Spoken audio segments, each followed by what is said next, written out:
Our May leaderboard for average revenue per member was lit. We had gyms from $340 to $522 US on there. Brian Bott of Aspire Fitness made that list, and he's here to tell you exactly how he did it. Teaser, Brian's business is not your run-of-the-mill micro gym, so keep listening to find out all about it. Before we get to Brian, do me a favor. Hit subscribe. If you're listening to a podcast, I'd also love a 5-star review. That would really help us reach more people just like you. If you're on YouTube, please ring that notifications bell and subscribe. Don't do it for me, do it for Chris Cooper. He's here with tips, tactics, and actionable advice every week. It's going to help you grow your gym. Now, Brian, welcome. You're all the way in New Jersey. How's Jersey doing today? Jersey, the weather is beautiful for now. I've only been there once, and it was the airport, but I visited many times in my mind through the music of Bon Jovi. So I appreciate the great state. That's a better representation. Yeah. There you go. I appreciate it. So we're going to dig in here, and you had average revenue per member last month of $426, which is huge. And you're doing it. We dug a little bit into some of the background. You're doing it in a very different way. So I'm going to just ask you a bunch of questions to help gym owners get some ideas. Sound good? Shoot. All right, here we go. Tell me about your business model. Like, I'm looking for the pillars of your business. Like, how many clients are you looking for? What are your main offerings? What is the structure that you've got going on over there in your 2 locations? Okay, so I'll kind of unpack each of those. We have 3 main service offerings. We have private one-on-one sessions, which most people are familiar with. We have group classes, and then we have semi-private training. The semi-private training makes up for about over 80-85% of our business. A majority of our clients are doing semi-private. So that's kind of how we've always done it. That's what we've always kind of specialized in doing. And that's what we tend to focus on. And it kind of fits well for the demographic of people that we work with in this area of New Jersey. In terms of number of members, Chris's article of 150 hits it right on the head. We've had more, we've had less. We find that 150 is kind of the manageable number. Specifically in terms of capping it out with semi-private, because then you run out of spaces, you run out of slots. People can't necessarily book when it's most convenient for them. And then you have to kind of start focusing on, all right, now I have to start filling up group classes because it's the only times that I have available. But for us, 150, both of our facilities are around 3,000 square feet. If we had more space, we could probably do more than 150, but for that size facility, 150 has been the number. Okay, so 150 people, and do you have, like, your average revenue is about 426? So that's stellar, right? So there's a lot of people out there like, it's impossible. You can't make a living on 150 clients. You're showing that it actually works, and you're doing a very nice job of it. I want to know more, because we've got group training. Let me ask you this: your group classes, your general ones, are they like large in that 7 to 12 kind of range, or what's the number in there? Yep. So, I mean, in terms of like how we would define it, it's anytime there's going to be more than 4. Okay. But yeah, they tend to be in that 7 to 12 range. Sometimes on our weekend classes, like a Saturday morning might have 15, 20, but in general, the ones during the week float around that number. So we'll call that the standard group training model, where you've got classes of 7 to 20, usually in that smaller 7 to 12 range that Chris Cooper has talked about is really good for retention, but you get some bubbles where you get some big groups. And then we all know what personal one-on-one training is. Now I'm really curious about the semi-private, because this is something that we don't hear about unless we're in a hospital most of the time. So tell me about this. So semi-private, and I think it's important to start with how we do it, because a lot of the questions that we get really seem to stem from not understanding what the difference between semi-private and small group is. So small group, you could still do semi-private. For us is anywhere between 2 and 4 clients per coach. You could call that small group if you want, but the differentiation that we make is that semi-private, and the reason that we keep the word private in there, is that everybody is still on an individual program.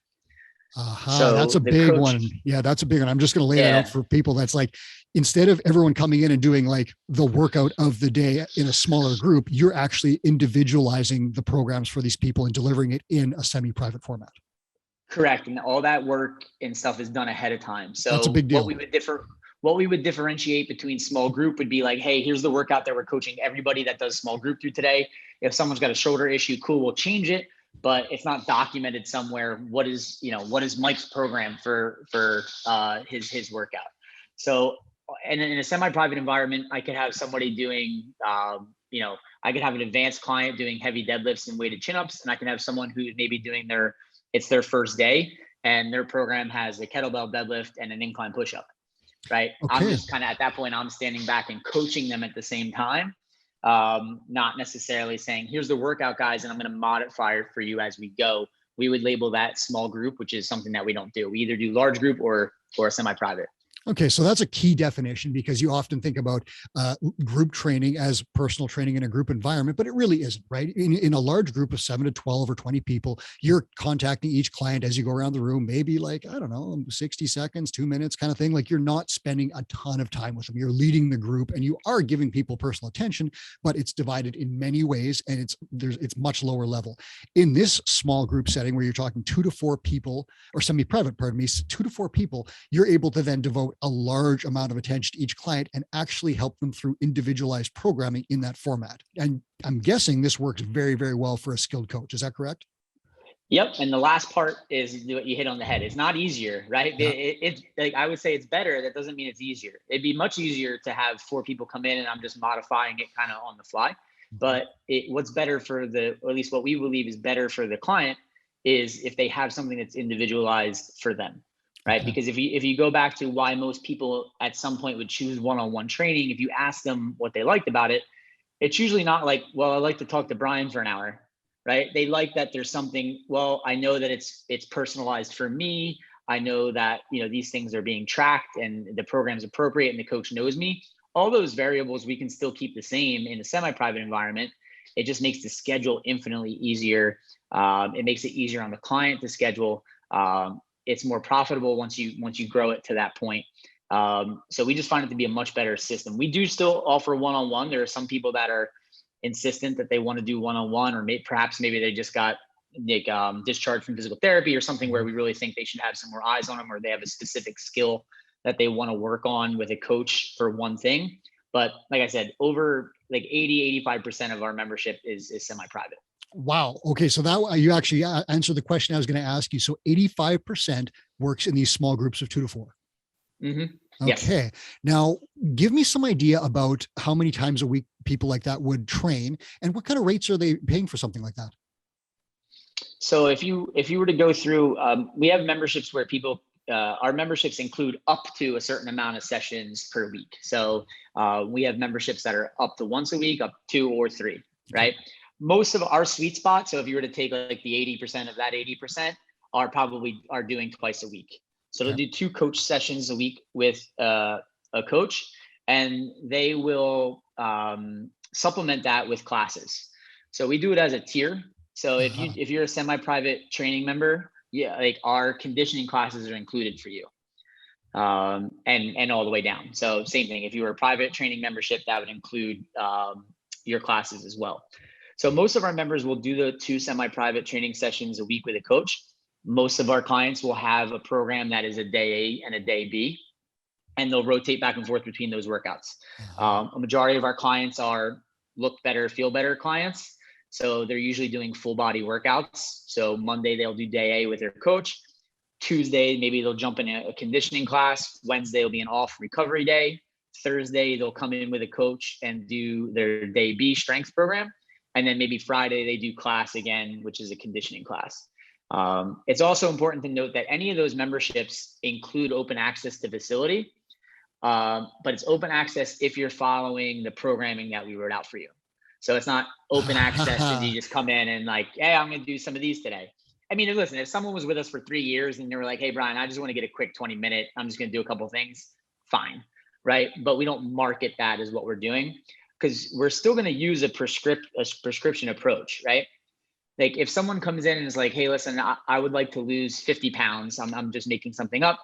I can't in good faith be like, well, maybe perhaps you can only afford 1 semi-private session per week, and then best of luck on the rest of the days on your own, right?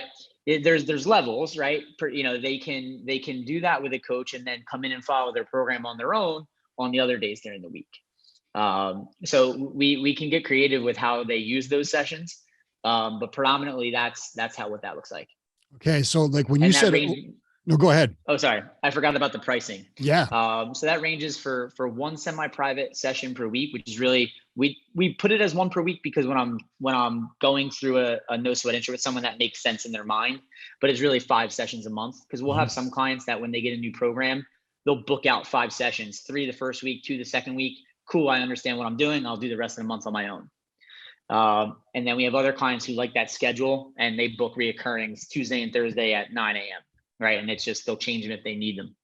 And then twice a week, I believe right now is $3.99, and 3 times a week would be $4.99. Okay. So it just kind of scales straight up from there. And how does that rate, is that rate different from what it would be for personal training? Yes. Oh, okay. For one-on-one? Yeah. Yeah. The way that we usually recommend if someone's getting started with semi-private training is it's a lot harder than it sounds, right? If you're used to one-on-one training and then you go, okay, now I got 4 people and they're all on different programs and they all have different weights that I'm trying to keep track of, that can be overwhelming. Right now we do 4, but we only switched to 4 within the last year and a half. For a while there, it was 1 to 3 per coach. Mm-hmm. So what we usually recommend is in terms of setting the price is just double your one-on-one rate, and then divide it by the number of people that because the goal would be to, hey, I want to make twice as much as I'm making per hour, right? So just double it and then divide by, at the time we were using 3. And that's how we got that rate. And then we just multiplied it out by the number of times per week. Okay. And that became our monthly rates. Yeah. And that's really interesting because, just as a point for listeners, this is not the model of group training where you just, it was described in CrossFit originally, and a lot of people don't know this, but Greg Glassman would train people one-on-one, and then he started adding more people to his plan and giving them a rate reduction from personal sessions, but he was still making more per hour. That's not this. It's similar, but the difference is that you have personalized programming for these people. So you could have, like you said, maybe someone's out and he's a marathon guy and he's doing 400-meter intervals on the street or something, and he's coming in, you're checking his time. And then you've got another guy or a girl who's doing powerlifting type stuff, deadlifts, because they want to get stronger, build the glutes or whatever. So that kind of stuff would happen in your sessions, correct? Absolutely. Yeah. And that's kind of the reason for it, is that if I have someone who maybe is more thin than they would like to be and they want to put on muscle, well, their program is going to look a little bit different in terms of volume and set and things like that they need to use, as opposed to someone who just had their second kid and is looking to get back in shape, right? Their programs are going to look distinctly different, but I can still coach you both at the same time. Right. So yeah, exactly. But it takes a skilled coach. You've got to have someone who understands this person maybe is on this exact plan, like the post-pregnancy plan, and she needs maybe a more caring delivery. Whereas this person over here is on a strength training plan, might need a little bit of yelling and a different style of encouragement. So this coach has to have all this stuff upstairs in the head, not just the workout today is Fran, and I'm just going to modify it for each of these people. It's like 4 different train tracks running those classes, I'm guessing. Yeah. And you brought up a good point that I didn't even necessarily consider, but it's addressing the different personalities in that group as well, right? You might have 2 people that love to train together and love to get after it, and you can kind of push them and be a little bit more motivating. And then you might have someone who's a little bit more introverted and reserved that you can kind of kneel down next to and be like, hey, listen, these are the next 2 things that we got. We're going to work on and do it in a more deliberate coaching, way. I'm not going to, yell at that woman who might be kind of intimidated by that. But the good thing is that everybody in the gym knows that that's it's not a surprise to anybody, right? It's not, when they come in and they do their no sweat intro, we're always recommending semi-private unless they have X, Y, or Z, issue that might require it, or they really insist upon it. When you mentioned open gym or clients coming in to do their own thing, I got a little squeezy in my stomach, because that was the thing that almost ruined me, was people coming in. The problem that I had was one that you solved, and you told me what it was, is that they're only doing the programming that you assign for them. Because what I had was an open gym where people would come in and the intention was for them to make up workouts from earlier in the week, or work on some things that they wanted to, like double unders or snatches or muscle ups. What inevitably happened though was outside competition programming started dropping in. And all of a sudden I've got 4 different people doing some other programming from some other coach in some other country, and it ruined the atmosphere and the vibe, and it was not what I was selling. It actually devalued my service. So I'm really glad that you made that distinction there where you're coaching. Yeah, I would certainly make sure that, because people will ask when they join and do the intros as well. Oh, can I come on the other days and just do whatever I want? And I say, the way I answer it is like, look, you're investing, you're paying us $500 a month for coaching, like, and you want a specific result. So like, rather than doing random things, let's for a specific result, let's have a specific plan and let's follow this. If you say, hey, Brian, I would like to incorporate more of these things, then that's my job as a coach, right? To make the program something that you want to do, right, within reason. But in general, like if you want to, guys want to throw more arm stuff at the end, women want to do more glute and ab stuff. Like, it's typical stuff, and you'll get better at knowing that and doing the programming, because we update those programs every 4 weeks.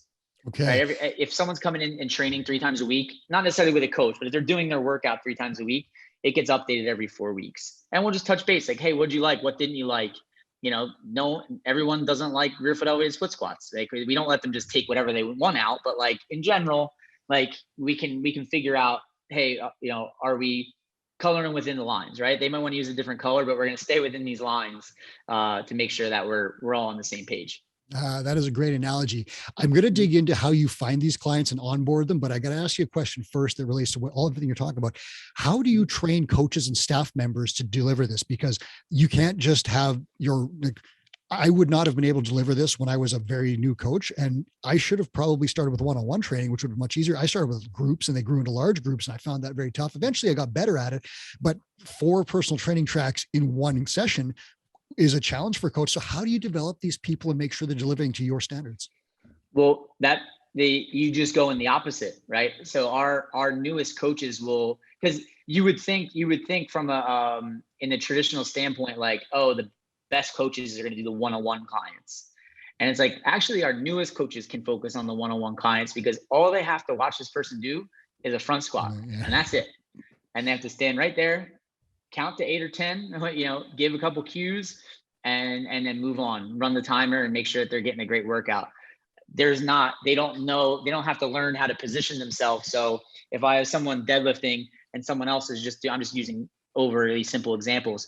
If I have someone doing hang snatches and then someone over there is just doing a goblet squat, I'm probably going to stand next to the person that's doing hang snatches and keep my eye on the person who's goblet squatting in the background rather than the reverse, right? So whatever the most coaching technical thing is, I'm going to kind of keep myself centered near that and then coach outward from there. But you have to have the progressions and regressions nailed down and all agreed upon before you start, right? Because what happens if not, it's just like, use an example. When we first bought this other gym, they only had dumbbells up to a certain weight before we got in and started kind of revamping things. So it's like, all right, what's the next exercise once someone can goblet squat the 75 for 10 reps? If Mike does overhead squats, but Brian does front squats, then we're delivering a different experience to every client, right? So it's important to know. I actually wasn't familiar with the level method until I was out at the conference a month ago.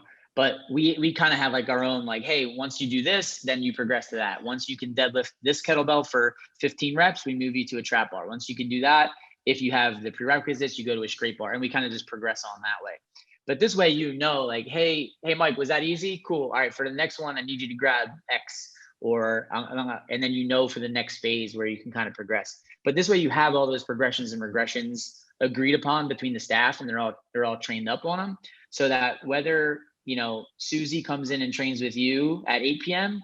or she trains with me at 6 a.m., her program's her program. It's not like, oh, I went with Mike and he totally changed the whole program. Like, our coaches are allowed to regress and progress it, as long as those things were met, right? Because sometimes you might program something for a client and have the best of intentions, and maybe it still wasn't the greatest choice. Our coach is always allowed to be like, hey, let's go back to this one for now. But they don't move it forward unless we check those boxes first. So that's the biggest one, is having those things nailed down. So what I'm hearing here is systems, documentation, training plans. And I'm guessing that your coaches have a training plan. You hinted at it there, where they start with one-on-one, but you obviously have a staff print training system in place. Am I right? Yes, we do. We do weekly meetings, and then if when we onboard a new coach, it's a little bit more intensive, where they're kind of going to go through. They spend their first couple of weeks really just assisting whoever the head coach in that location is. So if Sean's our head coach in Rumson, when the plan is to bring on a new coach, they have separate times where it's actual instruction. Like I'll usually lead those, but then another few hours during their onboarding time is just spent on the floor with a coach.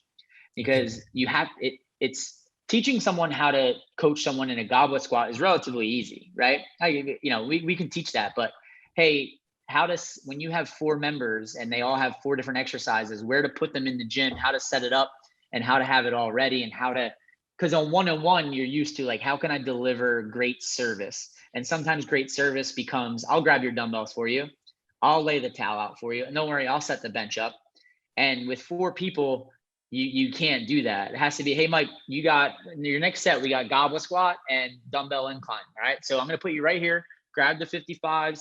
I'm going to set John up, and then I'll come back and we'll get rolling.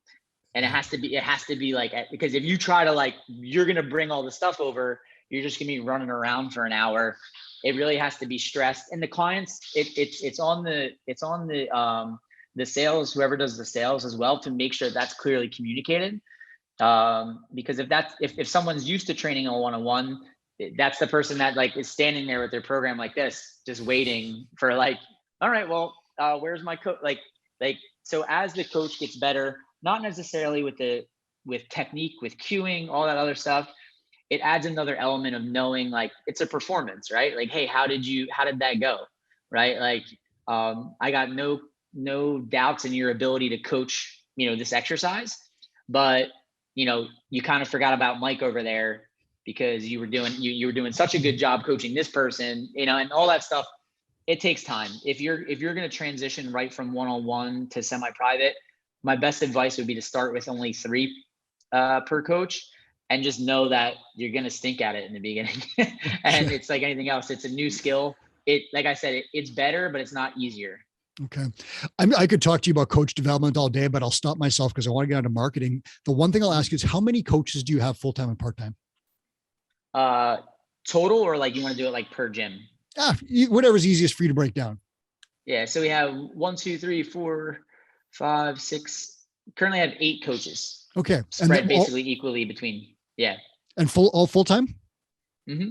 Okay. So that's great. So you basically have career coaches who are I'm guessing they're highly skilled. If they can deliver this style of programming, they're quite good. We do. Yeah. Yes. Our head coach in Colts Neck, where I'm in the office that I'm sitting in now, has been with us for 5 years. Okay. So we're talking careers. Our head coach in Rumson has been coaching with me before I owned the business. So these are people that they get, I guess where we're going with this is they still get 44%. So you can do the math. If we're getting $50 per semi-private session and they got 4 of them, it's a pretty good hour for them at 44%. Okay. So guys, we're not going to dig into that because that is a whole, the 4/9 model is an incredibly powerful thing. I'm just going to direct you. We're going to put a link in the show notes to something that you can get into that. Basically what it is what Brian said.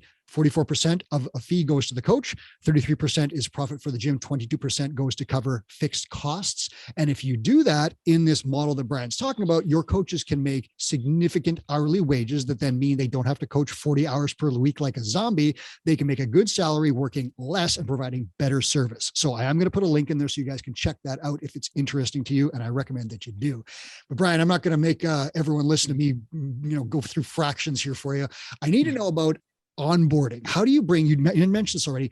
So you're bringing clients into the business.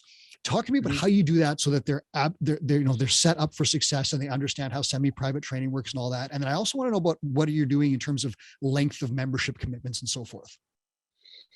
All right. So let's start with onboarding. We follow, we do a no sweat intro, right? Yep. So most of our leads will come from referral or from our website. And they book that session initially with myself or one of the other coaches. And we sit down with them and we just the first question we always ask is, how can I help? And that's where we start. Like that's the pitch, is how can I help? Right. And we just try to listen and figure out what their needs are and where they're at. We have an InBody, so we do an initial body, like most people, they're looking to lose a little fat, build a little muscle, feel better, right? So we start with trying to figure out where they're at now, help them see what a realistic time frame or plan would kind of look like.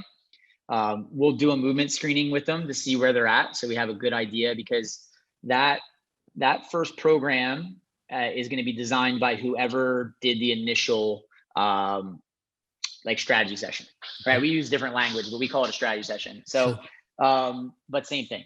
So whoever does that first one is going to be responsible with designing their first program, and making sure that they're in the right spot, right? So if we go through a movement screening and their knees are hurting with certain things, then obviously we're going to omit certain exercises or put certain mobility drills in, and try to really make sure that first workout, when they come in, like, okay, this is for me, right? Like I because if you have a generic, like, and we have a template that will adjust, right? But if someone mentioned that in their first session, and then the coach that does their first session with them doesn't seem to be aware of that, it doesn't really sell what you're kind of talking about in the beginning, right? It's like, have you read the book Never Lose a Customer Again? No, and it's on my reading list because Chris Cooper talks about it all the time. Yeah, so that's a good example, right? He fills out all the information, and then when he gets to the office, it's already filled out. The receptionist knows, and he's like, "Wow, this place is like good." Right. So their initial program is going to, say Mike has some left knee pain, right shoulder surgery 4 years ago. And then this way the coach can kind of communicate in the beginning, hey, we're going to take it a little bit easier with the shoulder today, see how that feels. And I'm going to show you some foam rolling and stuff that I want you to do before your workouts. That's going to help maybe take some pressure off your knee. And so the coach that's delivering this program might not be the one that created it. Correct. Yeah. Okay. So listeners, systems, you got to just remember that what Brian is talking about here is concise systems that ensure communication within the business to deliver A1 customer service. If you don't have that, this will not work. Keep going, Brian. Right. Because the idea would be this, maybe someone wants to do their strategy session when they get off at work at 6 p.m. with me, but then they're like, hey, the best time for me to train is really 6 a.m. and I'm not here at 6 a.m. All right. Well, that's the whole point of the system. Right. The whole point of the way that the semi-private training and having the coaches that are employees and work together is it doesn't matter. Right. Like, okay, cool. So you'll be with Mike Tuesday morning and you'll be with Sean on Thursday morning because Mike doesn't work Tuesday morning. And you've solved the icon problem here too, where not everyone wants. So you're right. Like, it's not just I have to work with Brian. You've got these amazing coaches and no one is attached to that. That's brilliant. You've solved a huge problem right there. Yeah, it's worked really well for us, and clients like it, right? Like, and we'll try to rotate every once in a while to kind of keep it fresh, because just like any other relationship, right? Like, you coaching the same person for a year, 2 years, you're kind of like, Mike's knee kind of always just goes in a little bit like that when he squat. Or like you just kind of, you get that kind of comfortability, and it's good because like if I'm going to jump in there. I just have to give you this. Like, the other thing that you've solved from like a management perspective is that if a staff member leaves, it's no big deal. Because you've solved that problem. Yep. The relationship is with the brand and the training system and the coaching rather than just with that one person. So sorry to interrupt, but that is a huge thing that we struggle with in the micro gym industry, and you've got a plan there. So well done. No, absolutely. That's a huge part of it, because, part of my goal with Aspire Fitness was having career coaches and having people that could coach for a living and not feel like, well, that means I must be here from 5:30 in the morning till 8 o'clock at night, or there's no way that I can make it. Right. Yep. So we want our coaches to take vacations, right? We want our coaches to do these things. And if I'm on vacation for a week, or if a coach is on vacation for a week, like, people shouldn't miss their workouts. They just come in, whoever's covering the shift, and they're not doing something different. They're not like, I really liked when Mike took over the program for that week. And it's like, no, like, if you had bench press and kettlebell swings, that's what you're doing today, because that's what the program says and that's where we're going. So it makes that a lot easier. But yes, to circle back to where we started there, the person who does the initial meeting might not be their coach. They might not ever coach them. They might just be the person that met them and got them started. And that happens to be what their schedule allowed. Such a big deal. And what you've got here is you have created relationships with your clients, to your brand and your coaching service, not to certain people. And that's just such a big deal. And it's much the same as, I won't use like the McDonald's analogy. It's more like a steakhouse where you have this meal that is going to be delivered by any server. And that, what that allows you to do is really, make your business anti-fragile, where if you had a coach leave, it's unlikely that coach is going to take 60 of your members in the cult of personality down the street.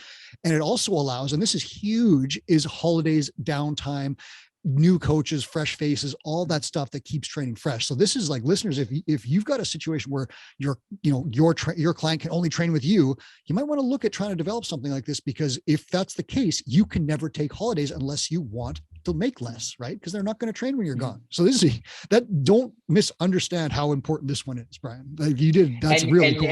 And you do it just how you described, in a step-by-step process. Is like, hey, we want to try doing the semi-private thing. We're going to do it for a period of time. Let's see. We've never had anybody, I want to say ever, I'm sure I could be wrong, but we've never had anyone who was a little bit unsure do semi-private and then be like, nah, that sucked. Like I don't want to do that. Like they either knew that right from the beginning and wouldn't ever even agree to do it. They were just like, I just want to do one-on-one. I'm happy to pay the premium for it, which is awesome. We're thankful to have that too. But anybody was like, all right, you know what, I'll give it a shot. Like, as long as they come in and they know what the expectations are, that's fine. And we will try, if let's say it's someone who's never worked out before and they're just getting started, we will, it's our general manager's job. She knows, like, hey, don't put that person at 9 a.m. when there's 12 other people training. If they can't, if that's the only time that they do, well, then we got to up our game. That's on us. It's not on them. But we'll say, like, hey, listen, for your first couple, Mike actually doesn't have anybody at 11. Is there any way you can slide back and maybe do that a little bit later? We'd like to get your first couple when it's not as busy. And most people, we don't charge them extra for it. Like the coach doesn't mind, because if they didn't have anybody, now they're getting paid more, right? So it's a win. It's one of the few things that's actually a win-win. They're getting a more private session, at least to learn in the beginning. And then after they've been through it, the training wheels come off and they're good to go. So you have a client journey, obviously. You have a plan for integrating clients right from the get-go. Mm-hmm. Yeah. Because the sooner that they can get used to it, the better, because they'll get used to, they have their program in their hand, and then you almost like have to interject sometimes. They're like, no, I got it, I'm setting it up. And you're like, all right, cool. Like, thanks. What I need is I need a gong here, and I need to hit it every time you say something that indicates you have a system and a structure built that governs everything that happens at your gym, because most listeners, myself included back in the day, I would not have had that. Yeah. It's in terms of training stuff, that would be that's how we roll with that. And I think your other question was, what do we do with actual memberships? Yeah. What are your terms and conditions, not terms and conditions, but what are your membership terms and options and so forth? Like, we're talking monthly, weekly, that kind of thing. We do both. Well, we don't do weekly, but we either do annual or month to month. Okay. Tell me more about that. And to do month to month, it's a 3-month minimum. So you have to do 3 months, and then it can transition to month to month. For anybody who's nervous about doing that, I've actually found the better closing rate with that, because then it shows you're serious. If I'll let you just do it for a month and then stop for a month and then do it and your goal is to get your life back in order, then as a coach, I'm not prescribing I'm just taking your money and not actually giving you something that I think would work.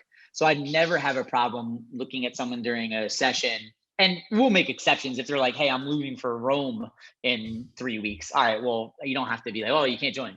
Like, you just write it and you document it out. But in general, we're saying, hey, listen, if your goal is to lose 30 pounds, at a minimum, we gotta be at this for 3 months, right?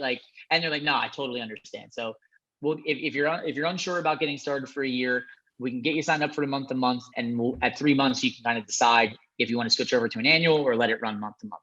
Yeah, that's brilliant, because you can't get results. Yeah, you can't get results. Like, my wife does the same thing in her nutrition business. 3 months is the minimum required to get, you can get okay results in a month, but it's not anywhere near what it should be. 3 months is a reasonable timeline for someone to actually see progress. And that's going to be part of a retention strategy where you can actually show them progress. Whereas after a week or a month, it's like, I didn't lose any weight. It's like, you're not going to lose 20 pounds in a month. It's not going to happen. Yeah. And if you think about it, that's why we got rid of doing 21-day type, kickstart type programs in lieu of this. Because if you think about it, if you're not working out and training, like, what do you feel like after 3 weeks worth of training? You Mm. feel like crap. Yep. You're sore, like you're not eating your favorite foods anymore. And you're like, this sucks. And you're like, so you want to join for a year? Like, and it's like precisely at the worst time that you could, like, this person's tired, like they haven't really adjusted yet for the most part, right? Like they're sore from their workouts. They're still not used to like cleaning up their nutrition. So, and then you're like, this is great, right? It's not like when you buy a new car and it like smells good and you're driving fast and like you're like, oh, this was definitely worth it. Like it's like the opposite with fitness. Like it's like the feedback loop is so in reverse, and there's not that instant gratification of like, I made the right decision in purchasing this. So we totally get if someone doesn't want to just walk in sight unseen and sign up for a year. More people sign up annually than they do for month to month, but we have that option, and then it's very easy to backtrack if that's the main concern. If we make our prescription like, hey, listen, let's get you started with twice a week. We do annual agreements. You know what? I'm not really sure with annual. Perfect. Like we have this month-to-month option. It's a little bit more expensive, but this way you can kind of give it a shot. And listen, if after your first month you're hooked and you want to switch, you can switch it over and we'll get you started with an annual. So this way you don't feel like you have to run out these 3 months before switching. So annual is obviously the best thing because you're getting a year of a client's commitment, but you can also I'll use the word downsell, but it's not really a downsell in the sense that it's a lesser thing. You're offering them a different option for a 3-month commitment and then month to month, but it costs more. So that's a key thing that people should look at. Give me a few details on the annual commitment. Like, first of all, how many people, what's your ratio of people on annual versus month to month? Would you have an idea? It'd be like over 90% are on annuals. Okay. Yeah. So now I need to know more about this. Tell me the details of how this works, because a lot of gyms, like, I never sold anything more than 6 months ever. How does this work for you? How do you bill it? The whole structure? Just as it sounds, like those rates that I gave you earlier, those are our annual rates. Okay. So, hey, you come in, we do your strategy session, you're looking for this goal.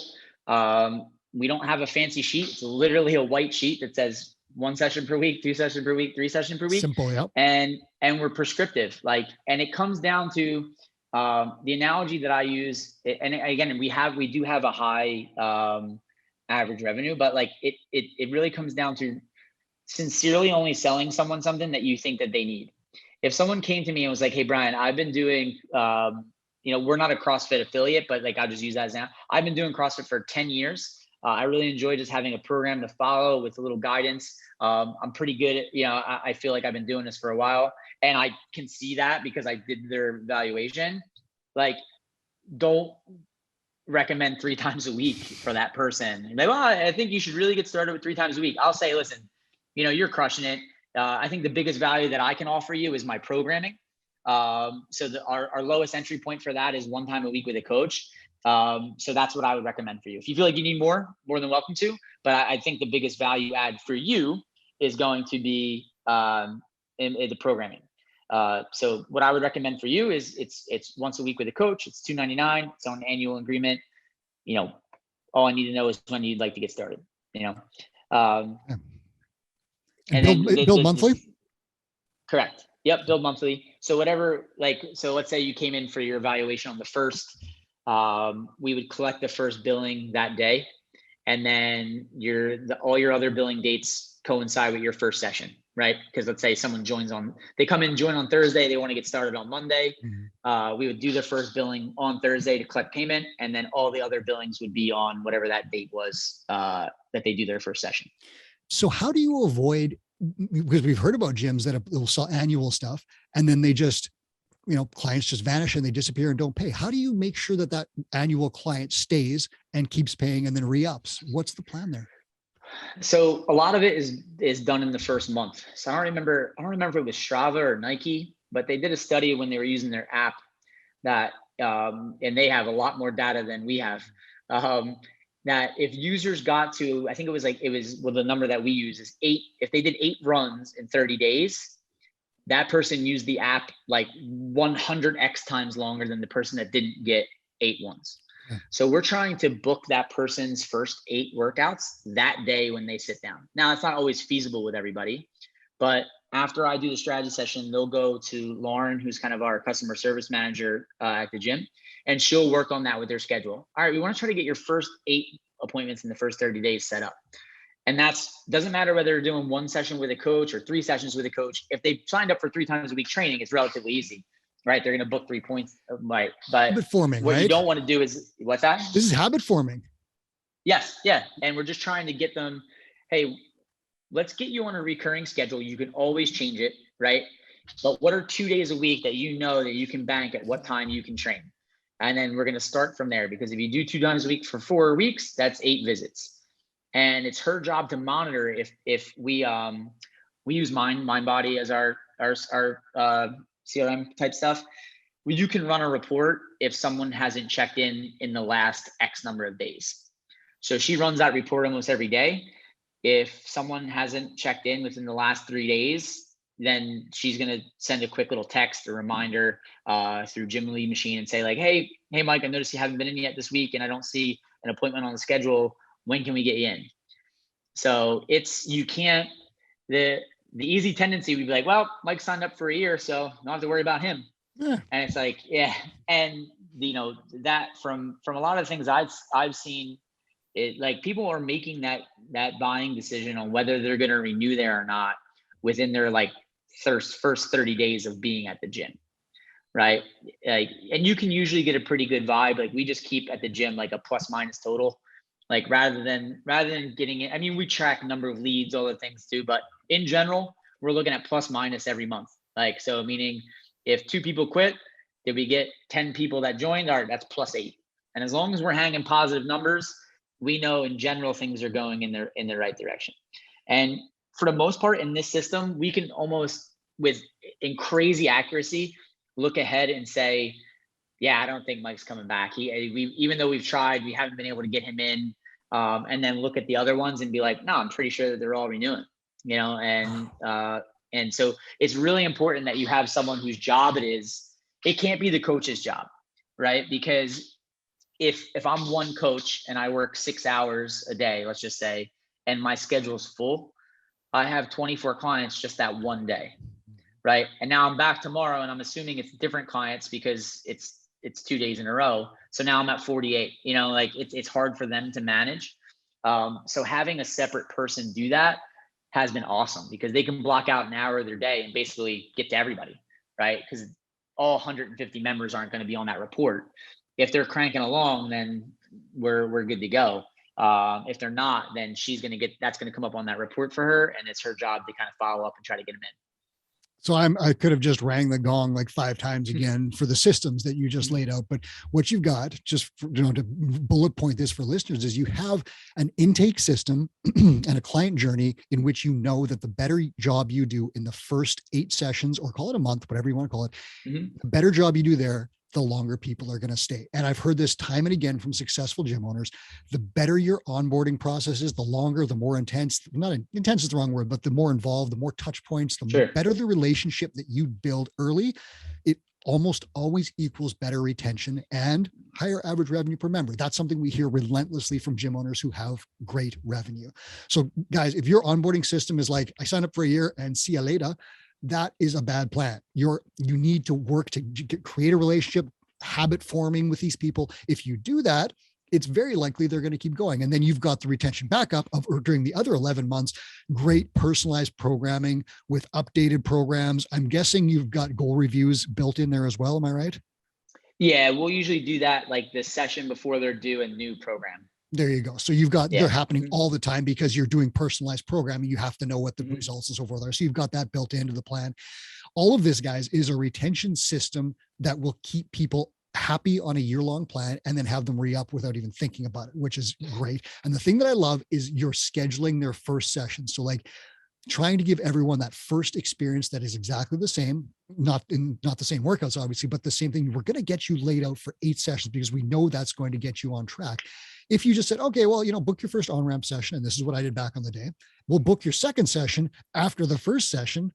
What happens? All of a sudden that on-ramp that could have taken, 5-7 days, whatever you want to call it, is now a month later. This person hasn't built a habit, isn't getting any results. And I'm like, hey, you want to buy a membership?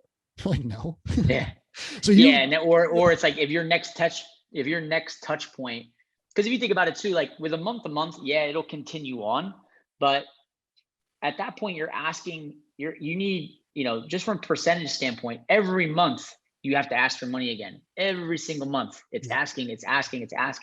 And I can see the flip side of it, because then it's going to make sure that you're on top of your game, right? Like you can't, like, I can't take away that aspect of it, right? If someone was only buying X amount of sessions from me, and I had to, it would in sense, in one way, make sure that you were performing at a high level, because like, hey, they're going to re-up again. So, but that doesn't outweigh the benefits of the system and for the business of doing it the other way. It's just on you for not letting that part like kick in and be like, Mike's good.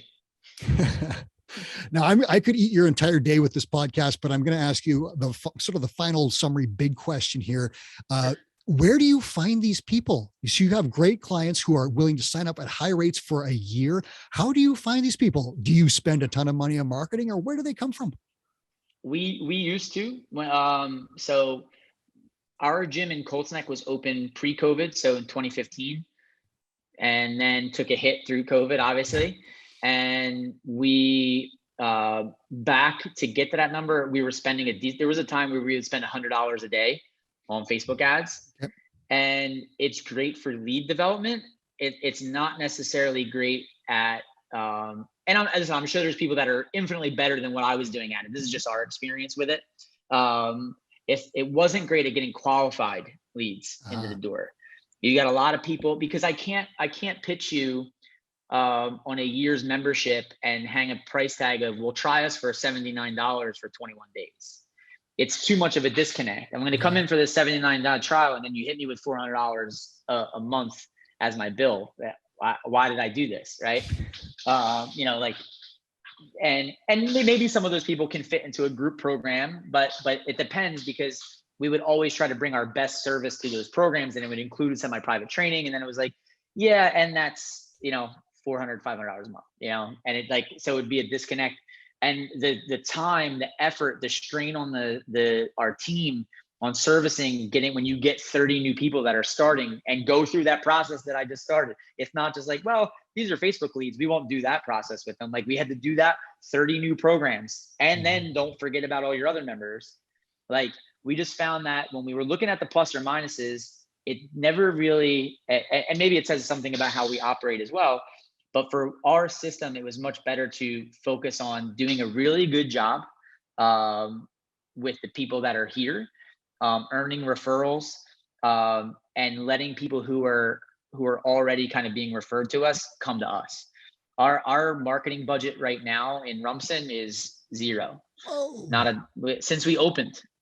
Haven't spent $1. Now we've done like community events and like had banners that like, but so I don't want to say but in terms of like a direct, like, hey, we're going to do this direct piece in this magazine or on Facebook or on Instagram, we've done zero. We've done our own posting on Instagram. Now the caveat is that it's a small town. It's a very affluent town, and we are right on the main street in town that every single person walks down every day. The high school is right behind us. So all the kids that walk by go there, and then they train with us when school is done. So I'm not going to say that if you have a warehouse facility off the beaten path and you're paying rent that's, fair for that location, well, then maybe you need to redirect dollars into some other area, because how are people going to find you? But for us, being in that location has done very, very well. And then we, because we've been able to focus on that, we've done a great job with referrals, with people just, bringing their family members, bringing a friend, and things like that. That's really been the core. And the good thing is that when you get referrals that way, they stay longer, right? So when we look at our, we call it like lifetime client value, but in Two Brain, it would be like the leg. Or long-term value, lifetime value. Right. LTV, so we're, so take that 400, right? And that was for 1 month. I think that we hope that continues, but it wasn't always that way. But the one thing that's always been pretty consistent is that we keep people for 3.5 years on average, right? Because they're signing up for an annual membership. Once they renew, if they renew that second one, I'd actually have to find a way to tease out that statistic. Like, if they renew 1 year, it's probably similar to like the Strava data. Like, if you can make it 1 year and you renew, the odds that they're going to just cancel in year 3 is very slim. We have some members that have been with us since we opened in 2015, and which is great. And they're doing semi-private training. It's not like they're just at our lowest point. Listeners, affinity marketing. That is what Brian is talking about here. That is using your current clients to find more people just like them. If you want to get a guide on that, go to twobrainbusiness.com, click on free tools. You will find that guide in there. It is life-changing and gym-changing. I want to know, just the last thing I'll ask you, a VIP card. I've heard something about this thing. It sounds super cool. What is it? That's why I'm looking around. Give me 1 second. Okay. Grab one just so I can say Yeah, grab one. Yeah. Listeners, while Brian grabs that, just know that you can, with a system, you can find members who are connected to your current members. Ooh, now that does not look like a flimsy thing. Correct. It's like a credit card thickness. Looks like my Visa, except mine's not black. Yeah, that's intentional, right? If I have a flimsy, like, hey, if you know anybody, like, just here, take it. Like, it has to be like, hey, listen, when anybody ever gets started, we give them one of these. Is if there's anybody that you know in your family or friend that you think would like to be doing this with you, just let me know. I'll assign their name to this. It's for 30 days at our twice a week semi-private membership as your guest. Whoa. Right. So they can just tag along? Just tag along. Yeah. Wow. It's legit, no cost. And when we first started doing it, my hesitation was like, well, my friend gets to do it for free. Like, well, I just paid you. Like, my friend gets to do it for free. But no one, honestly, like, they get it. It's a gift. They know that, like, hey, we're trying to grow our business. Like, and you just be transparent about it. Like, we love to have more people just like you. And we've found that the best way to get more people like you is to have you invite people that you would enjoy working out with. But it can't just be like, so whoever you want, like, just give this to them whenever. And like, do you have anybody in mind? Not right now. Okay, well, when you do have somebody in mind, I'm going to keep this in your file. Let me know. I will give it to you then. Because if I just give it to you, then they know it's useless. I know it's useless. It's just some made up card, right? I didn't assign any value to it. But like that strip, like, it doesn't do anything. It's just, it doesn't, it's just on there, right? But what that strip does is it conveys value. Like, hey, all right, Mike. Oh yeah, my wife. This would be great for my wife. Great. What's your wife's name? Lisa. All right, perfect. I'm going to have this assigned to Lisa, and then I just make a note. I give it to you. Just have her bring this back. And then, hey, Mike, just do me a favor, since we have limited these. If she's not going to use it, totally no pressure. Don't worry about it. Just bring it back to me so that I have it and I can assign it to someone else. All right. This way, it's not just like this. Well, we just hand these out and like, they just go all over the place, and you can get one whenever you want, like, which you can, right? If someone was like, I actually need 5 of them, and I would do it. Right? Because the cost of this is, whatever we charge for a semi-private session, times however many sessions that they do, right? The acquisition cost for that of running $100 of Facebook ads a day is always going to be more than that. And then I have to deal with all the other stuff of a lot of, like, people who are just there to try it out, or what all they do is go from gym to gym to gym and try the 21-day thing. It's a slower burn, but much less churn, right? What we would find is like, oh, great, we had 15 people sign up that month, but then, our retention numbers would be lower. And it's like, guys, we're still just getting back to like hanging a +3 every month. So it's just easier to do it this way, right? Like, Wow. if you do, so if you did +5 every single month, like net, not just add 5 members, but 5 quit, like it's slower. But if they're also staying at that rate and you're always hanging a plus, and that's why the plus minus system works really well for us, because it doesn't let us forget that, like, hey, we got to take care of our ongoing members too, right? And I like, because on the board's right in front of me. So like, if I just look at the first however many months, it's like +3, +3, +2, +6, +2, nothing like crazy. But when that's $300, $400 a month, you know what I mean? It's worked for us. Anyway, yeah. Retention and acquisition of high value members over time. If you do it slowly and steadily and you're always in the pluses, you're going to win. And I'm using the hockey analogy here, but you're going to win the Stanley Cup with that one. That once we switched to that, and it became what everybody was able to focus on, rather than like, well, we got to get 30 leads, and out of those 30 leads, we got to have this many, like, and we still keep an eye on that, but we know at the end of the day, our report card is that. Wow. So what you've got is this high value, like physical object that feels cool. Like, it's not just like a coupon that you can kind of tear out and stuff in your wallet and then forget about when you're cleaning it out. This, you would actually have to physically like make some effort to get rid of this thing, because it's like a credit card. Like no one throws these things away. Right. So it's like, I remember, so that's the first thing. The second thing is that this thing has huge value attached to it. Like, let's be real. This is a huge value that you could give away to someone if that person shows up.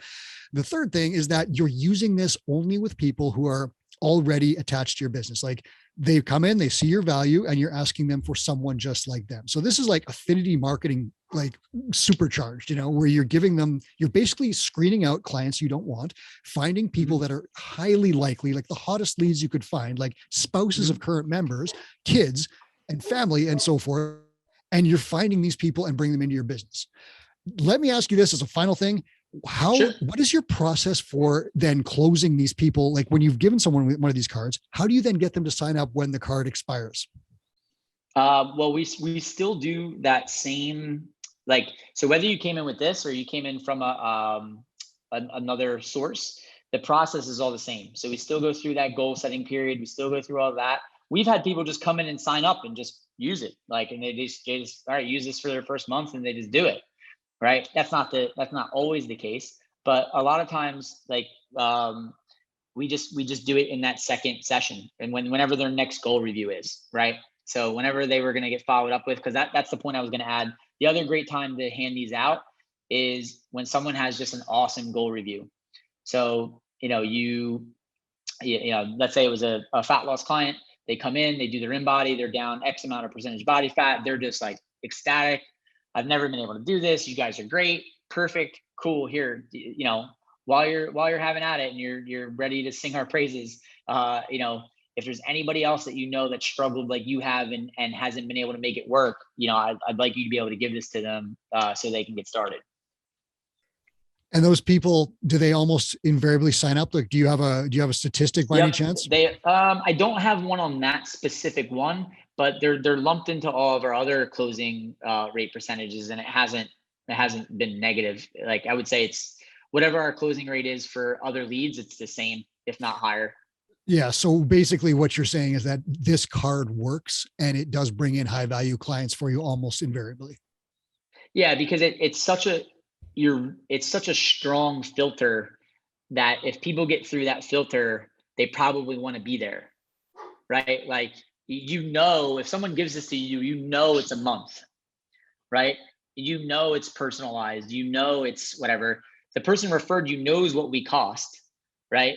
Like, they know what the investment is with the train with us. So they're not going to be like, oh yeah, I'm going to give this to my friend who he's really down hard on his luck right now. And, but I think it'd be great if he worked with you guys. Like, that's never happened. Like, it's always, it's the people that hang around with each other. Right. So, it's worked well for us. I think I wouldn't see why it wouldn't work well for others, but those little things that we touched on, it's how you do it, right? If you just leave a pile of them up at the front and it's like, hey guys, we started using these VIP cards and there's a bucket of them up there, right? Like that's not the same. There's no bucket of VIP cards that feels like a VIP card. Right. Right. Like exactly what you're saying. This is like a prized thing. It's a gift. It's got huge value, and there's a little bit of risk on your part, obviously, but you've got the systems in place to back that up, and it works for you. Guys, this is really, if you read the affinity marketing guide that Dubrain has put out, you will see where Brian's tactic fits in there, right? You are using your current amazing clients to find people that are right close to them, and you're not going to have to like sort through 500 Facebook leads. You're going to talk to someone who is hugely inclined to sign up. Check that guide out. I can't emphasize that enough. Brian, I'm not going to ask you any more questions about this. That is a ton of info, and I think people are probably going to be pretty shocked by it. If I wish I had spoken to you maybe 10 years ago when I was setting my gym up, and I think I would have, I would have a black visa right now. Thank you very much for sorting all of that out for us. And I really want to probably have you back, I think, to talk some more about this. Would you be interested in that? My pleasure. Whenever you need it. Thank you so much. That was Brian Bott on Two Brain Radio.